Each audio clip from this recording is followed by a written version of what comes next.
All right. Good morning, everybody. Thanks for joining me. We'll go ahead and get started here.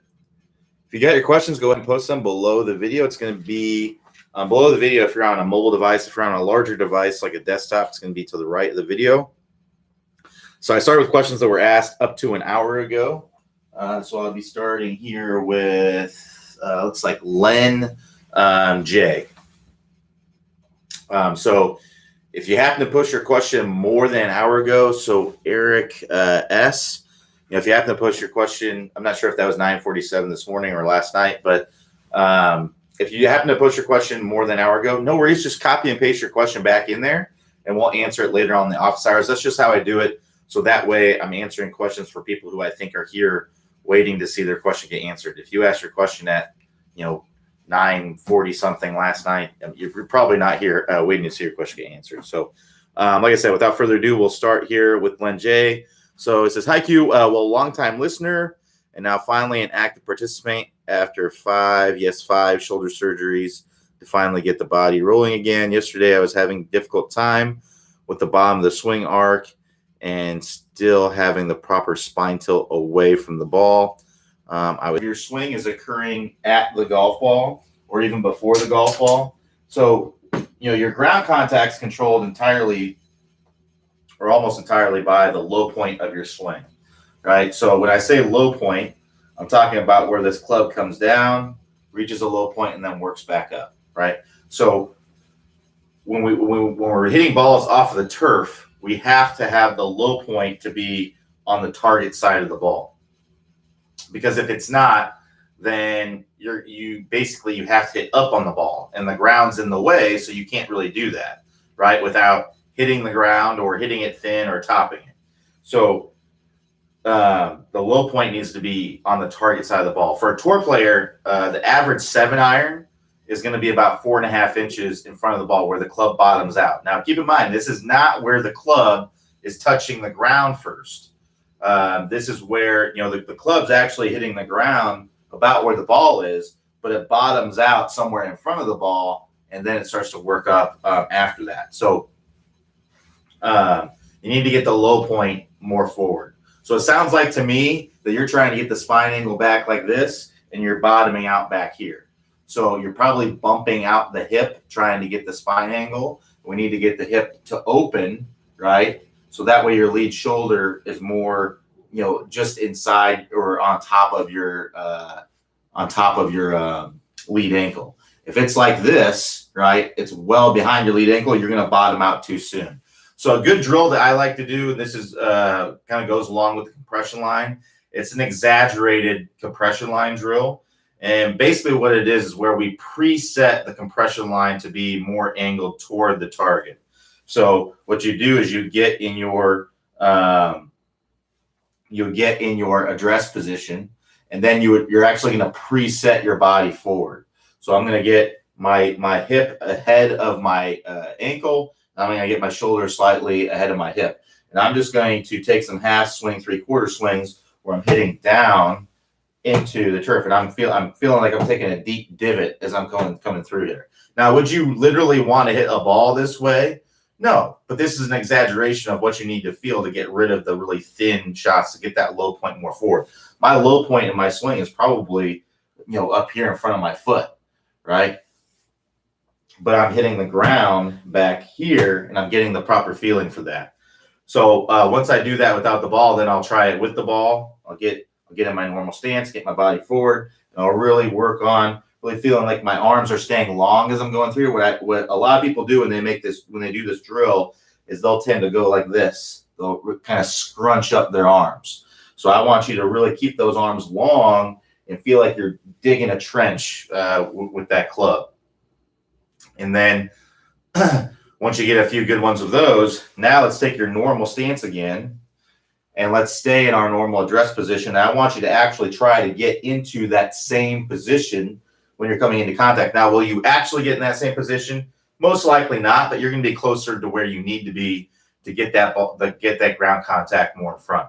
So that's what I would recommend doing. And then once you get the ground contact in front without the ball, then I would add the golf ball and try to do the same thing in full swing.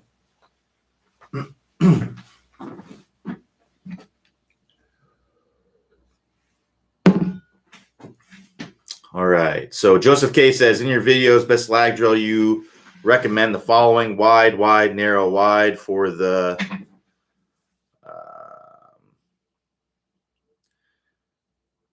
so addition, and then it cut off. Addition in you lasted video, best lag drill, you recommend wide, wide, narrow, wide. This drill, you use a driver. Does the same apply to hybrid and irons? Yes, it applies to all clubs you're trying to get lag with. Any full swing shot you're trying to get lag with, it applies to all of them. So yes, applies to all clubs. And the video that he's talking about is the video that was released yesterday. If you pay attention to your email, you got an email about it last night. But yeah, you can check out that. You go to the latest videos. It'll be the one that says the best lag drill of all time, I think it's called, or something like that. So Ed D says, "Hi Q, I am convinced I have lost the balance between my arms and body as drivers of the swing by years of emphasizing break down right after impact, not chicken wing because my left arm does not separate, but flipping. What is the proper role of the arms versus body, and how should I go about fixing?" I'd recommend working through the straight line release course. If you have good body pivot, then it's going to be pretty easy for you to work on getting the club to release out in front. So that's what I'd recommend doing. I'd go to the straight line release course and work on getting that club to release out in front. So to get to the straight line release course, click the instruction tab, then click the Tusby Golf System and work through that straight line release course.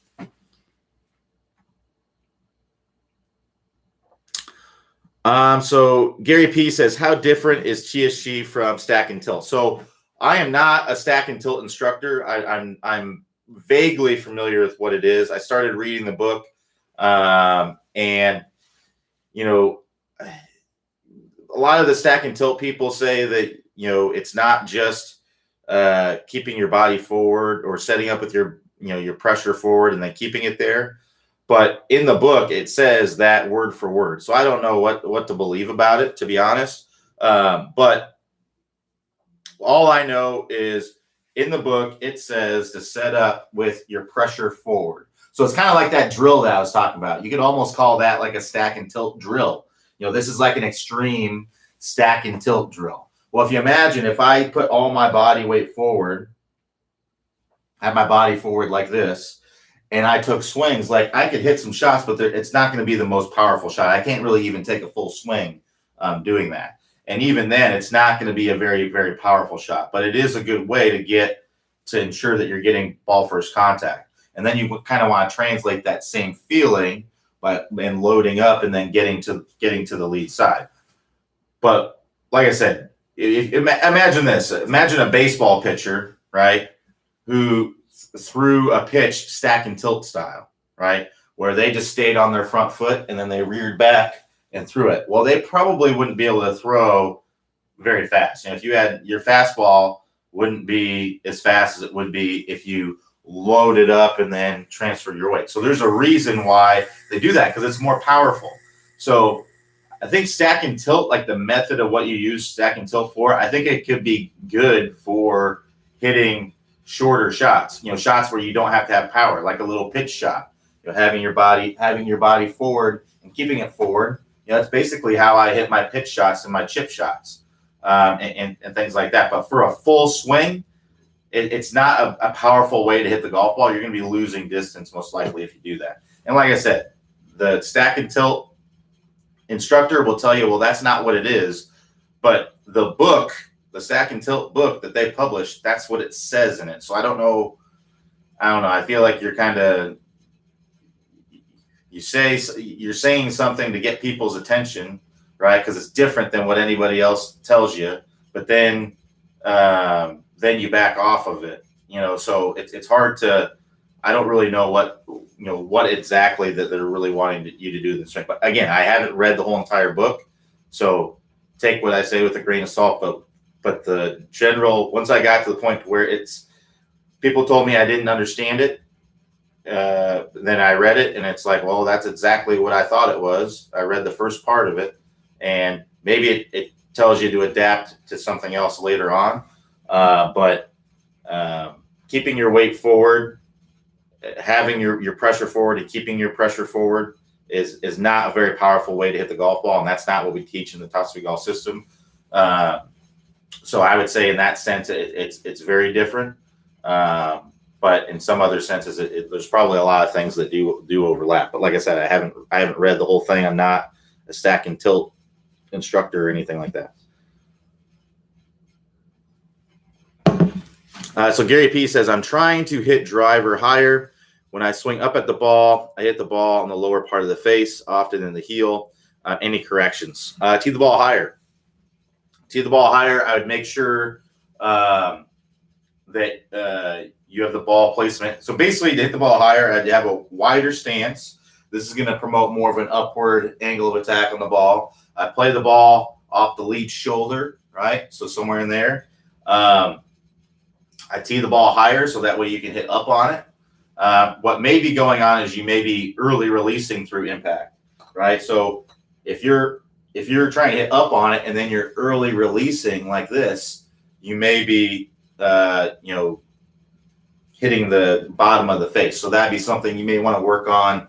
You almost want to feel like you're hitting like a top spin forehand, right? That's almost what you want to feel like. So you're de-lofting the face while hitting up on it at the same time. That's going to get you that high launch and low spin. I mean, that's the whole reason why you want to hit up on it. You don't want to hit up on it and add loft, right? Because that's just going to be a high spinny shot if you manage to get the center of the face on there. So I tee the ball up a little bit higher. I look at your swing on video and see what's going on there. If you're coming in and you're early releasing the ball, you may want to work on getting that club to release out in front so you get that strike higher on the face. That's going to be in the straight line release course. Bob L says, I think my early release is caused by pushing early with the right arm. Would it help to concentrate more on moving the left arm down faster or what? It could. It's hard to say. Feelings are relative. So what you need to feel to make something happen and,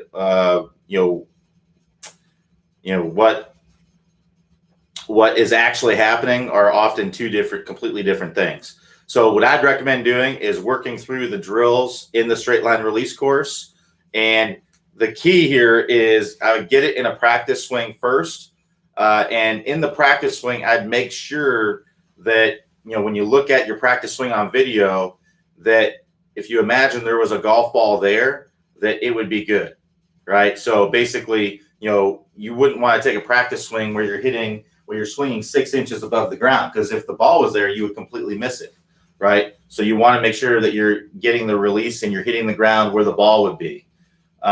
You want to make sure that the face is square, right? So if the face, oftentimes when I see people that work on the straight line release and they're unable to get that release to happen with the golf ball, it's because when they do it without the golf ball, the club face is wide open. And then when they add the golf ball, they're swinging with the intent to hit the golf ball and with the intent to hit straight. So then they make the compensation to flip.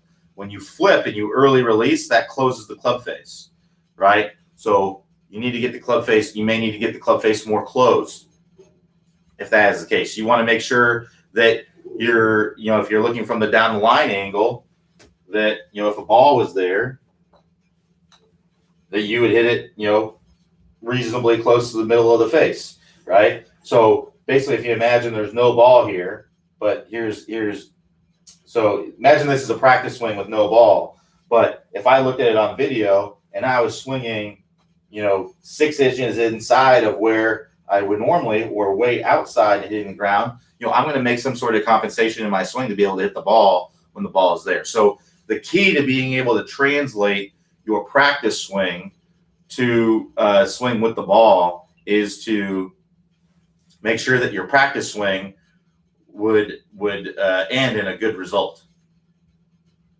So the face being square, hitting the ground in the right place, even the club being on plane. If you're swinging way over the top, then you make a compensation in your swing to swing more on plane, and that may get rid of what you're trying to do, right? So you have to make sure that those pieces are in order. One quick tip here on looking at the face. The club face is hard to tell if it's square. So I would look at the emblem of your glove. So if I'm setting up at address and I have the face square at address, then the emblem of my glove, I have a fairly neutral grip to slightly strong grip. So you're going to see a little bit of the emblem of my glove here at address. Well, when I come into impact, you should see the same amount of emblem of my glove. Now, it's hard to see the face because the face is moving a lot faster, but the hands are moving slower. So you can see the emblem of the glove typically on video. If you're coming into contact, if you're, let's say you have a weak grip, just to make this easier, let's say you have a weak grip where your thumb's right on top, the emblem of the glove is pointing straight at the target. And then you look on video and you're getting that club to release out in front, but you see all of the emblem of the glove now. Well, look at the club face. The club face is wide open. So now when you go back to try to do it with the ball, you're going to flip the club, early release the club to square up the face because the face is wide open. So you need to get the emblem of get the club releasing out in front with the emblem of the glove pointing at the ball in the impact zone. So a couple things to look at there that I think are really, really important. But that's what I'd recommend doing is working through the drills in the straight line release course. It could be, if you're pushing, you may want to work on the lag course. If you're doing this right away, that's just losing your lag right away. So the lag course would be a good one to help you generate some lag. I mean, we are pushing the club eventually, right? If you imagine if I were to throw a ball, how would I throw this ball without pushing the ball? That's the same thing that's happening in the golf swing. It's like skipping a rock across the water. I can't skip the rock across the water if I don't push it with my hand. It's just nothing's going to happen, right? So it's the same kind of feeling. So as you can see here, I've got my right wrist. It's bent back, and now it's starting to release as I'd be releasing it out in front toward the water. But what a lot of people do when they're releasing early, right, they'll be at the top here, and then they'll start, that right hand starts pushed right there. And it's almost like they're throwing a ball into the ground. They're just spiking the ball into the ground. You need to have the feeling that you're here, and then you're throwing the ball out in front. That's the feeling that you want to have when you're working on that. So a couple things to think in mind, to keep in mind, but I'd be looking at the top speed lag course, and I'd be looking at the straight line release course. If you're doing this right away in the swing, that's going to be the lag course. That's what I'd recommend doing. So to get to either one of those courses, click the instruction tab, then click the top speed golf system and work on the course that you need to work on.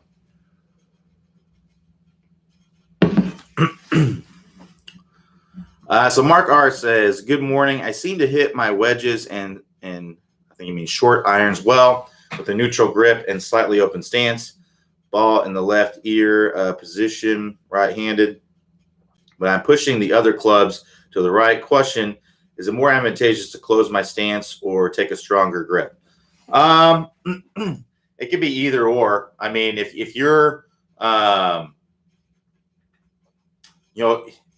it could be a little bit of both or either or. It's really, everybody's a little bit different. I just try both of them or a little bit of both, one of them or the other one and see what works best for you. There's no, for one person, it may be a grip is the easier thing. And for another person, it may be stance. So there's no way to really know without, kind of working things out. So it's just something you got to kind of have to guess and check. So Drew D says, when I try to keep my spine angle, create lag, elbow forward, I often hit it fat. What might be doing wrong? Hit these fat shots, Drew. So Drew, hopefully you're around for the beginning of the office hours where I kind of talked about, so you pushed your question 25 minutes ago. So yeah, it would have been about that time. So yeah, that's basically, your compression line is probably too far angled away. Your body's probably bumped out, maybe too far angled away. So I would work on that drill where you preset your body forward, hit those deep divots, get that same feeling when you're taking your swings. Barry B says, are the arms passive in the swing? No, but do you need to feel like they may be passive? It's possible. Well, what we have to understand is that feel is relative, right? And what you need to feel in the swing is going to be completely different than somebody else. For example, I believe it was Jack Nicklaus that said that he feels like he can't release the club fast enough. That's what he feels like, right? Well, if you look at Jack Nicklaus's swing, he's releasing the club out in front nicely. It's great, right? But he felt like he couldn't release it fast enough. Well, most amateur golfers, if they felt like that, they would flip like crazy. They would come in like that if they tried to release the club as fast as possible. So those kind of players probably need to feel like the arms are more passive to get the body more involved to allow the club to release more out front. So it's not, are the arms passive literally in the swing? No, they absolutely are not. But do you need to feel like your arms are passive? It's possible that you do. There's a good chance that you do because most players release the club too early, right? And that's from not using the body enough and overactive with the arms, right? Really not active enough with the body and overactive with the arms. So it may be beneficial for you to feel passive with the arms to help you to release the club out in front. So hopefully that makes sense. But yeah, are they? No. I mean, the best way I can kind of describe how the arms move in the swing, we talked about how the right arm is. It's like skipping a rock across the water. Well, when you skip a rock across the water, is your arm active? Absolutely it is, right? But if you're someone who's trying to get more power and you throw a rock across the water like this, right, and you just spike it into the ground, well, you need to feel like your body, like your arm is passive and that your body's throwing the ball. That may be what you need to feel like is happening to get it to look more like what you want to have. The lead arm is kind of like throwing a Frisbee, right? So if I take the top of the box of this balls and I'm going to throw it, right, I'm coming in, my body's pulling open and I'm releasing that, right? I'm releasing that out in front. I'm throwing the Frisbee. That's the same thing that's happening in the golf swing. Is my arm passive there? No, I'm whipping that thing through there. That's literally what's happening. But if I'm not opening my body and I'm just going like that, and I want to get more power and get the club to release and have more consistency, I may need to feel like my arm is very passive and not doing anything, and that my body is just whipping it forward. So you got to feel. Golf is all about adjusting your feel to get the desired result that you want, right? And when I say adjusting, it might be even exaggerating. That's probably a better thing to say, exaggerating your feel to get the desired result that you want. If you know what you want to do, right, well, you need to exaggerate go the complete other end of the spectrum to try to even get close to it. Because if you don't, you're probably never, ever going to get very close to it. All right. So James Q says, due to the right shoulder limitations, replacement, and dislocation issues, I cannot do the move. I must keep shoulders movement limited during backswing and downswing. Follow through is okay. I tuck my right elbow into my side and use a very strong right hand grip and flatter swing to accomplish this. Sounds like you are doing the move. Do you have any suggestions that might improve my swing in this situation? Understand if you don't. It sounds like you're already doing the move. I mean, if you're just swinging flatter, right? If you're just swinging flatter, I mean, what the move is getting the club on plane and the face square as soon as possible. That's what the move is, right? So if you're someone who has the inability, I don't know exactly what the shoulder limitations are as far as the movement is concerned. It sounds like you have limitations, but I don't know what exactly the limitations are. But if your limitation is you can't really raise your arm up over your head like this, well, you have to swing flatter, right? You don't have any choice. Well, if you swing flatter, the club is basically already shallowed out, right? You just have to keep it there, right? You just have to make sure that you don't go like that. Like you don't steepen it in the downswing. So if you're already flat, like a Matt Kuchar, for example, right? If you're already flat, then just keep it there, right? You don't have to do anything to get it shallowed out. It's already shallow, right? And then as far as squaring of the face is concerned, that's what this is. That's not a shoulder movement, so there shouldn't be any limitation there.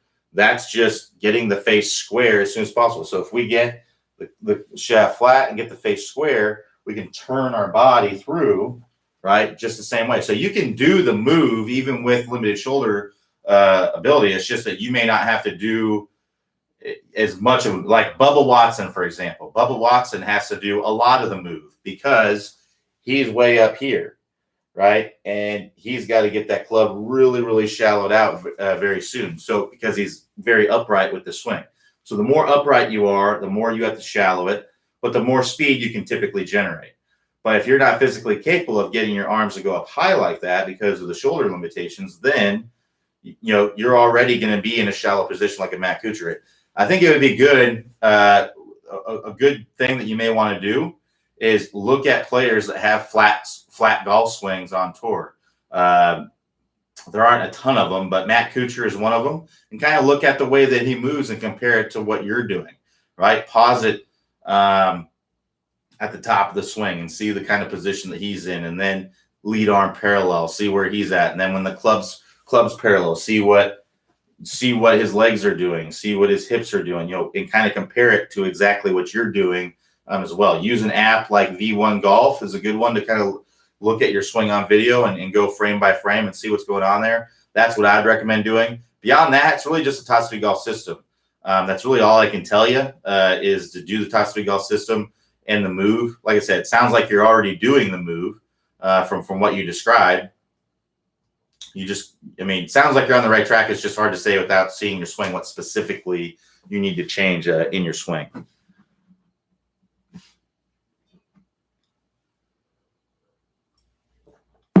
Raymond B says, what are the programs is good for me to work with to hit irons better? Do you have a recommended order? It's kind of the same kind of thing, Raymond. It's really just the Top Speed Golf system. If you do the Top Speed Golf system, you'll hit your irons better.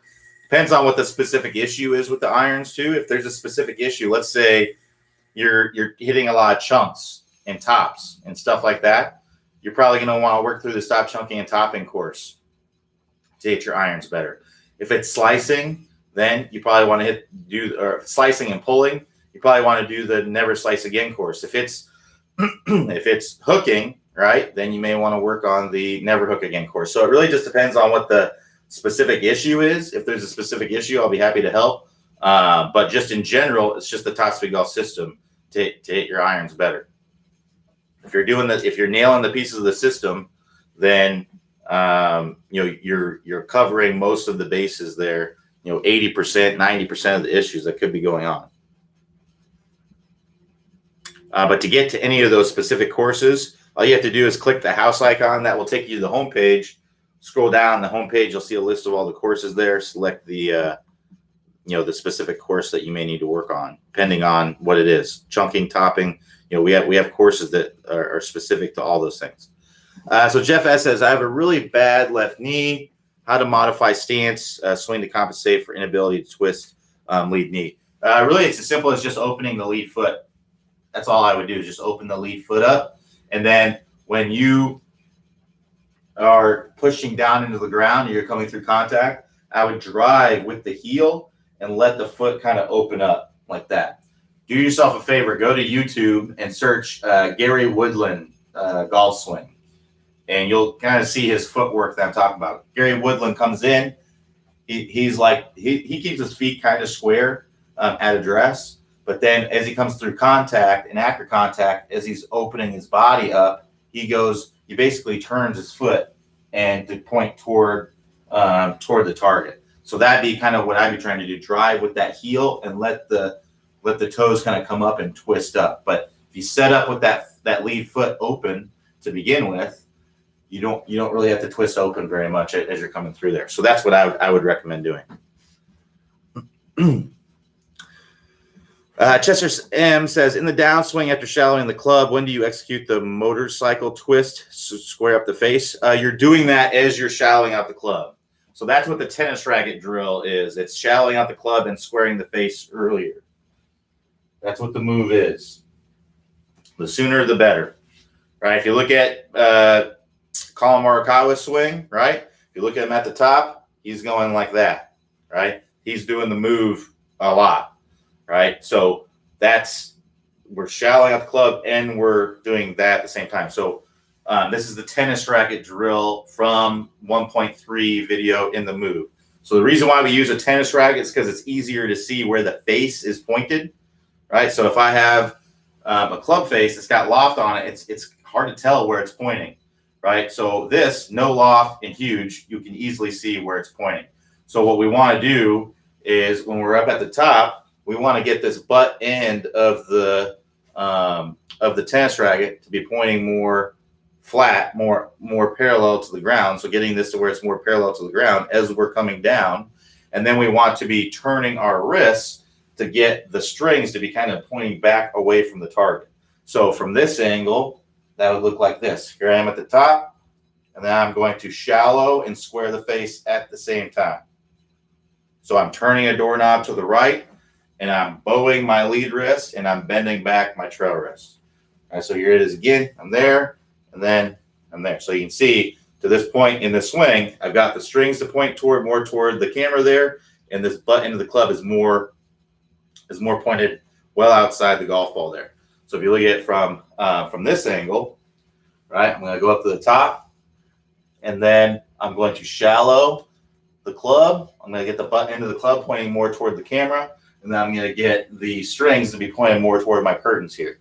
I'm going there, and then so you can see butt end of the club's pointing more toward you, and the strings are pointing more toward my my curtains there. And then from there, I can turn through impact, shaft lean, square club face, and be in good shape. I can rotate my body. Because if I was up at the top and I came down steep and then I rotated, I'm way over the top.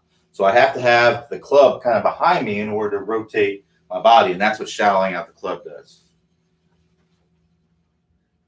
So it's turning the doorknob to the right, and then it's squaring the face as you're doing that. So that's this motion right there.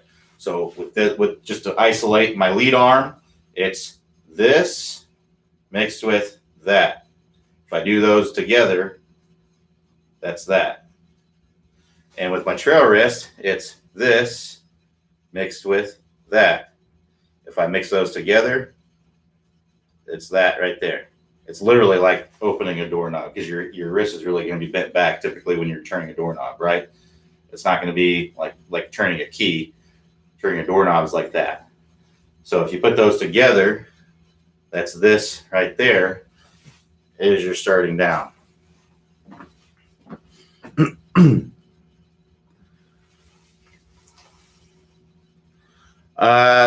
Brian B says suggestions for correcting a snap hook while still hitting a draw, as opposed to correcting by trying to hit a fade. Well, you just have to ease off the feeling, but you need to learn to hit a fade first, so that way you know what it's like to ease off of a hook, right?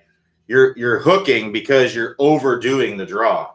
So you have to learn the feelings of not overdoing it, which would be hitting a fade, right? The opposite. So that's what I'd recommend doing. Learn to shape the ball both ways. So that way, because if all you think is draw all the time, draw, and you don't have any idea what it's like to hit a fade, well, then you're going to struggle with draws and snap hooks, because you're going to just overdo it all the time when you're off. But if you learn to hit a draw, a fade, and a straight shot, you're never going to be far away from where zero is, right? Where the straight shot is. If you know how to go both ways and straight, then you can always hit a draw on the course. But when you practice, if you're always just hitting a draw, your ball flight is going to be draws and overdraws. That's what your ball flight's going to be. So you want to be practicing both. Not that you have to use both of them out on the course, but you want to be practicing both of them, so that way you never get that far off of where zero is. So that's how you get that consistent draw without the snap hook. Now, that doesn't mean you're never, ever going to hit a snap hook. It just means it's going to happen fewer and far in between. If you're a drawer of the golf ball, if your timing's a little off one day, you're going to be hitting a lot of hooks, right? As opposed to the nice draw that you're looking for. But let's say you go out one day and you're way off and you're hitting hooks anyway. Well, you know what it feels like to hit a fade. So, you may try to hit a fade and it may end up being a draw, and that's what you want. So really, you do have to learn to hit a fade. And hitting a fade is just the opposite of a draw. It's face open to the path. That's what you're doing. So the club face, the direction the club face is pointing, is open to the direction the club head is swinging. And that's how you hit the fade. John S. says, all these drills seem to help making changes without overthinking. What do you think of doing drills on the course when having to wait between shots? Yeah, I mean, that's fine. A lot of times if I'm waiting between shots, if I'm working on something, I'll like be doing some rehearsal swings, trying to get the feelings a little bit better. Yeah, that's completely fine to do. A lot of times if I'm working on something in my swing, I'm doing I'll be doing kind of a little bit of a rehearsal before the swing to get a feel for what I'm trying to do, and then I'll try to execute it in the swing. So AOLO says, what is the right grip size for each golfer? I've seen golfers with jumbo-sized grips, smaller hands, but I watched Morikawa on Sunday using what appears to be medium-sized grip help. It's really personal preference. I've used anything from a jumbo grip to ones that are even on the smaller size. I would say I probably have normal size hands. I wear a large glove, FootJoy glove. So maybe my hands are a little bit large, but for the most part, I would say I have average size hands. And I've used anything from, like I said, the smaller side to all the way up to the jumbo. And I will tell you, it made absolutely zero difference for me. So it's really more about what feels most comfortable and what's your personal preference. So I wouldn't dig too much into it. It's not likely that changing to jumbo grips is going to take you from a 10 handicap to a scratch golfer. It's more than likely going to make almost no difference. So what I would do is I would just find what feels the most comfortable for you. Does a medium grip is mid-size more comfortable? Is a jumbo grip more comfortable? Just find what feels more comfortable for you. I prefer just kind of like a normal size grip, basically. The jumbo size grip, I wasn't a fan because I just didn't feel like I had the feel. My results really weren't any different, but it just felt like I lost feel using the jumbo size. But again, it's personal preference. You have to find what works best for you.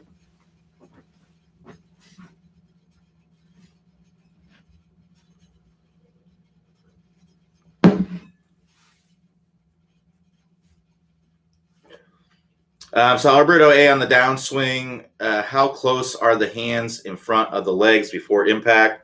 Can you demonstrate hand path in front of the legs? It's going to be different. It can be different from player to player and club to club.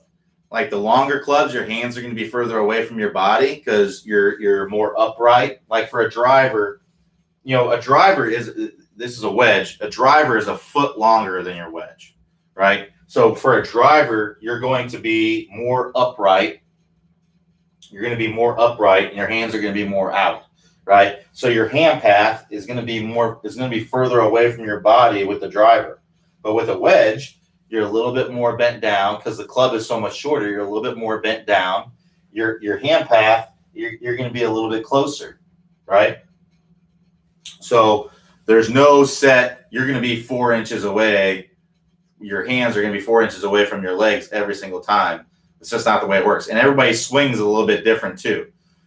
I would venture on this to say the more room, the better to a certain extent. Obviously, you can overdo that. But I see a lot of players that come into contact and their arms, their arm is like on their leg like this. That's a recipe for shanks and poor shots. So most likely, if your arm is on your legs, it's because you're really early extending, moving your hips toward the ball. So you really want to focus on driving those hips back and creating space for your hands to work through. But there's no set distance. It's going to be, I would say for a wedge, you want it to be, anywhere from 4 to 6 inches, something like that. For a driver, it's probably going to be, somewhere around a foot, distance as you're coming through there. That's probably 10 inches to a foot if I had my driver there. So, but like I said, there's no set distance. But if you're struggling, I would be wondering why you're asking that question to begin with. That's really what the reason why you're asking that question should be the question that we're really should be answering, or whatever it pertains to that. So are you struggling with shanks? Are you struggling, what's going on that prompted you to ask that question? And that's really what we have to get down to the bottom of. So Walter K says, pass impact, what does the left wrist do? Typically, it's going to kind of roll over. So here we are at impact. When you look at most players, they're going to have a flat to bowed lead wrist, depending on how strong the grip is. Morikawa, there's been a lot of talk about him and how bowed his lead wrist is at impact. Well, he has a very weak grip. He puts his thumb basically right down the shaft, right on top of the shaft. So when he comes into contact and he has lots of shaft lean, right, he has to have a lot of bow in that lead wrist to square up the face. Because if he just had that wrist flat, the face would be open, right? So he has to bow that lead wrist to get that face square with the amount of shaft lean he has. And then as he comes through contact, right, that lead wrist kind of turns over a little bit and comes through. But if you look at another player like Jordan Spieth comes through contact. He's got a little bit stronger of a grip. But he's got some bow in that lead wrist, and then he's coming through contact like this, like he's bending the lead arm. The hand's not rolling over. So not every player is going to be the same, but typically you're going to see the hands are rolling over a little bit. So we're releasing the club out in front, and as we're releasing, the hands kind of rolling over a little bit. But some players you'll see they'll kind of keep the face square as they come through there. Brooks Koepka has another one. He kind of keeps the face. He doesn't let the face kind of roll over. He keeps the wrist kind of flat and the face square as he's coming through contact and into the full finish.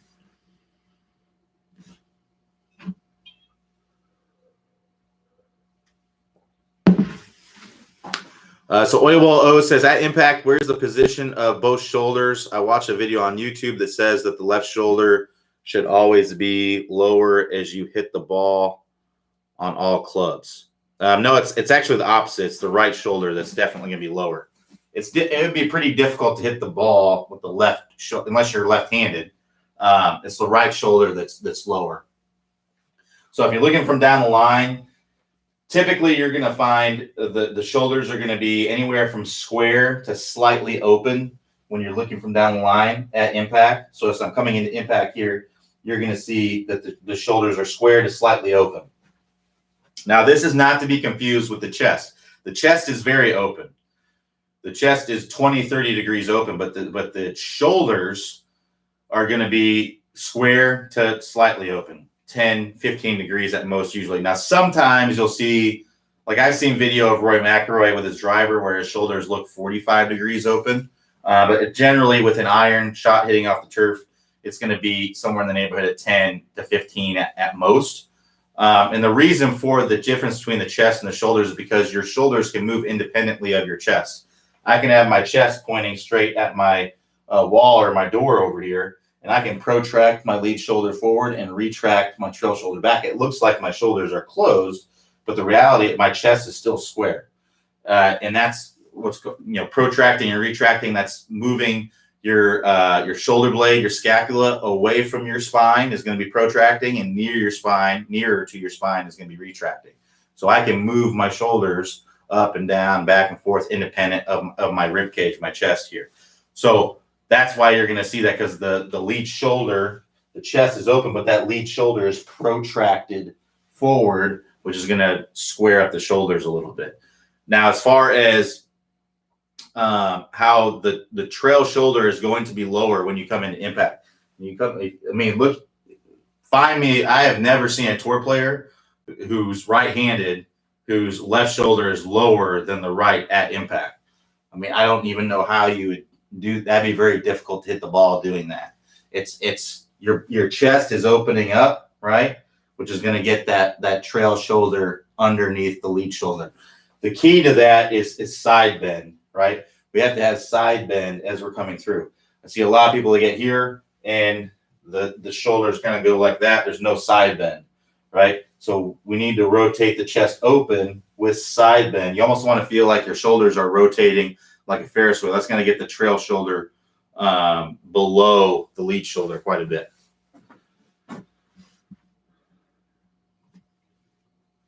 So Ronald F says, after seeing myself on video, I see that I'm bending my left arm throughout the swing. I'm working on the stable fluid spine training, and I see that I have tight hips, e.g. 45 degrees, not 60-degree turn. Are there any other drills I can do? So as far as the straight lead arm, I wouldn't even necessarily say that's a problem. Like I said, there's a lot of tour players that don't have straight lead arms. Brooks Koepka, Lee Westwood, Jordan Spieth, they're long drive champion, Jamie Sadlowski. A lot of players don't have a straight lead arm. Victor Hovland actually was just looking at his swing the other day. Very bent lead arm throughout the swing. So it's completely fine to have a bent lead arm. It's where it gets excessive. It's like with anything. If anything's excessive, like if you take 2 Tylenol for your headache, it's going to be perfect, right? But if you take the entire bottle of Tylenol, I don't know, you're probably going to have, I don't know what's going to happen. Probably going to have an upset stomach or something. It's not going to be good.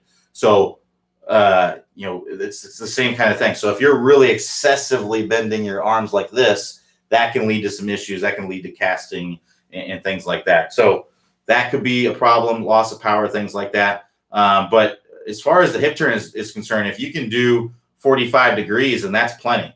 That's a good amount. The tour average is around 50 degrees. To help you turn the hips a little bit more if there is an issue there. One, you can turn that trail foot out.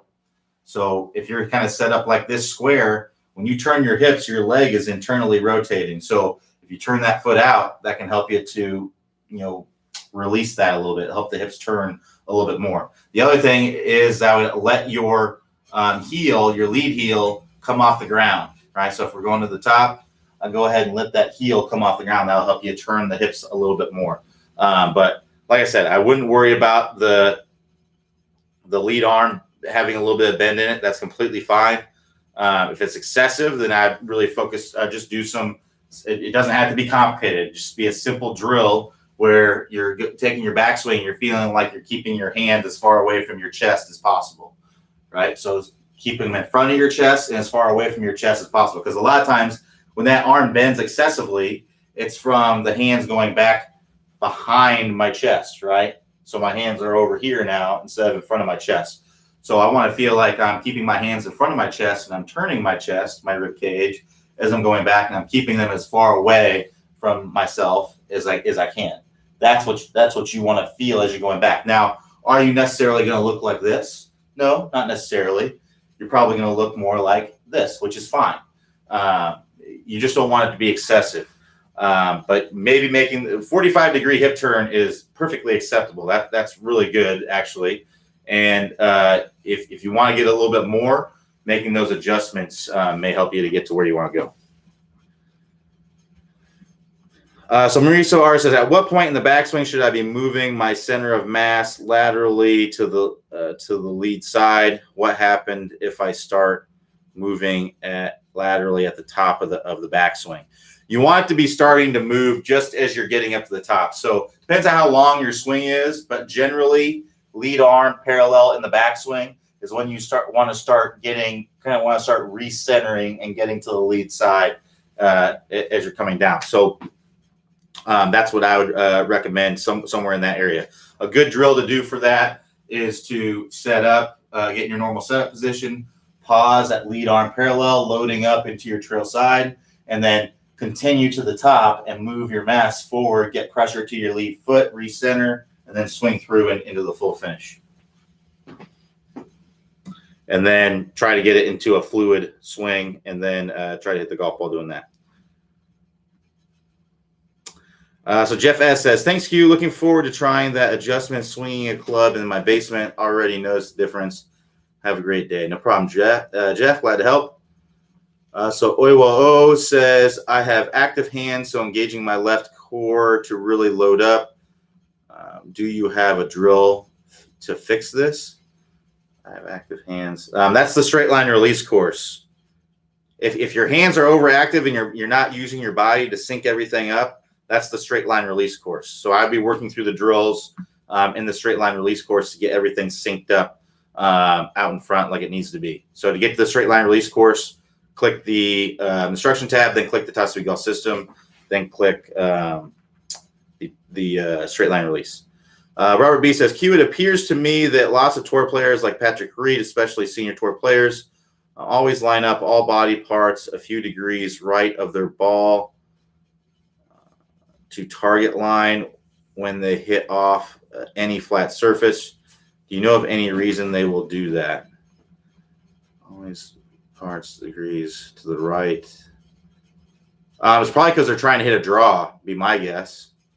So usually if you hit a draw, you want to set up with your body a little bit closed off, start the ball to the right and curve the ball to the left. I'm not sure what Reed's natural ball flight is. It may be a draw. It wouldn't surprise me.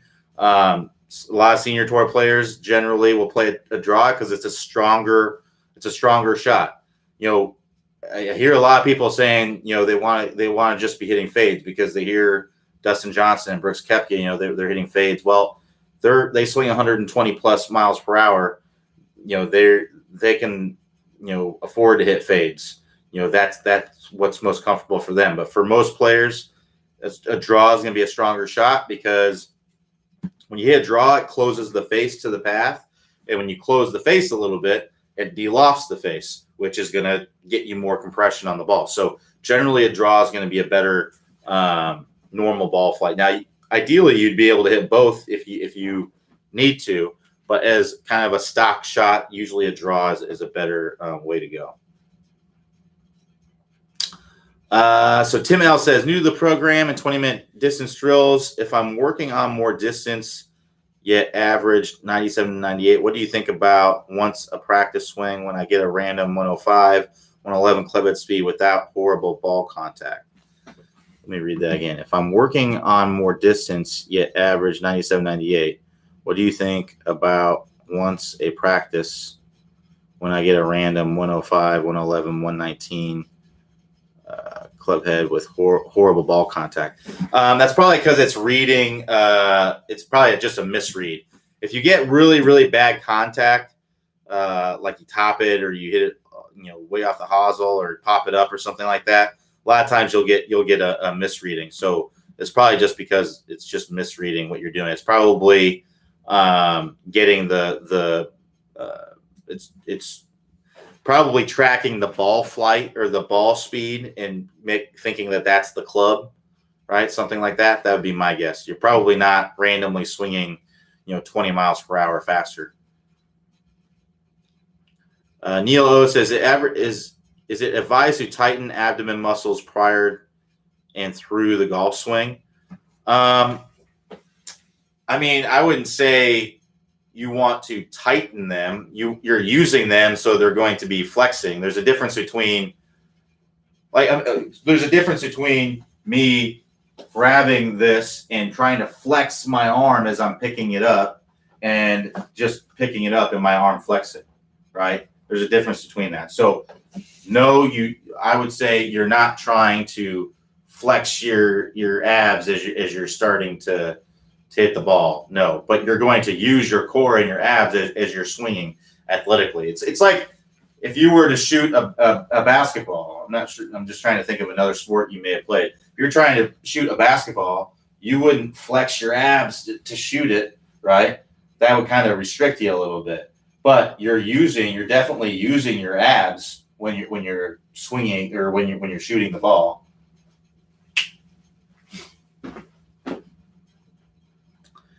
So Raymond B says, my swing is smooth during my practice swing. At times it becomes fast during my swing.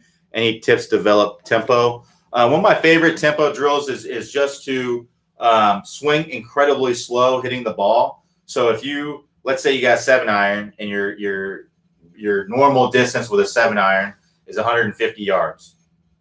So what I would do is I would start out taking some very slow swings and taking full swings, but slow, and literally trying to hit your 7-iron 75 yards and just get a feel for that. And then I would keep ramping it up a little bit. Then I would go up to 100 yards and, try to literally hit it 100 yards, going as slow as you have to go, really, really slow tempo. And then I would go 125. Then I would go your then I would go all the way up to your full distance, and then I would maybe even try to do a couple where you're swinging as hard as you can, and then back down off of it to find your tempo is the best and where you're getting the best results. It's really the best way to go about it.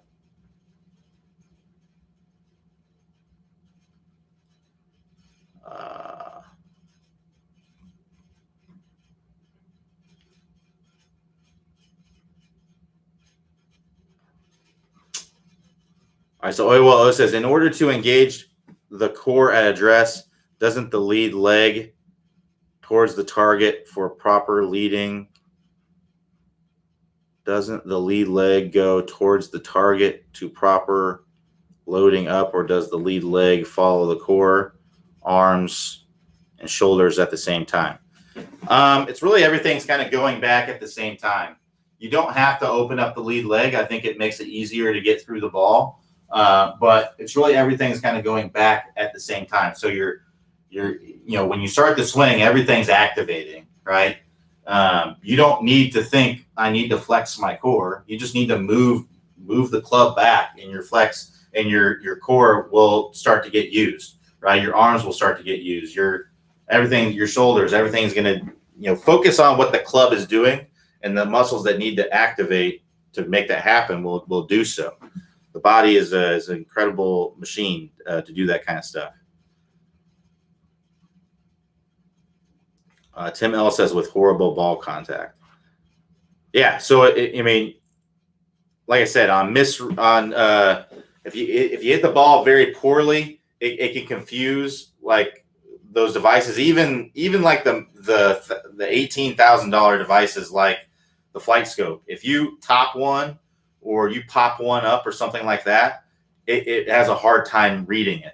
So, I mean, I wouldn't expect anything better from a device that's a fraction of the cost. So if you hit it really, really horrible, you may get a misread. So Jeffrey M says, on video, I take it too far inside in the backswing and come over the top. If I try to force it more online in the backswing, I tend to hit a lot of shanks. Any thoughts? I would just try to hit it more on the toe. And so when you swing over the top, your club is working, across the impact zone, right? And a lot of people who swing over the top will tend to have toe strikes because of how the club is working through impact. Well, you may have been swinging over the top for long enough that you figured out how to swing over the top and hit it in the center of the face. Well, now when you swing more from the inside, now the club's got a little different momentum to it, so it's putting the strikes more in the hosel. So what I would try to do is I'd just try to hit the ball off the toe as much as you can. I'd also think about how your hips are moving, because a lot of times when people try to get the club to work from the inside, they thrust their hips toward the ball. When you do that, you're going to take away space for your hands. So feel like you're swinging from the inside and you're driving those hips back, trying to hit the ball off the toe, and that should help out quite a bit.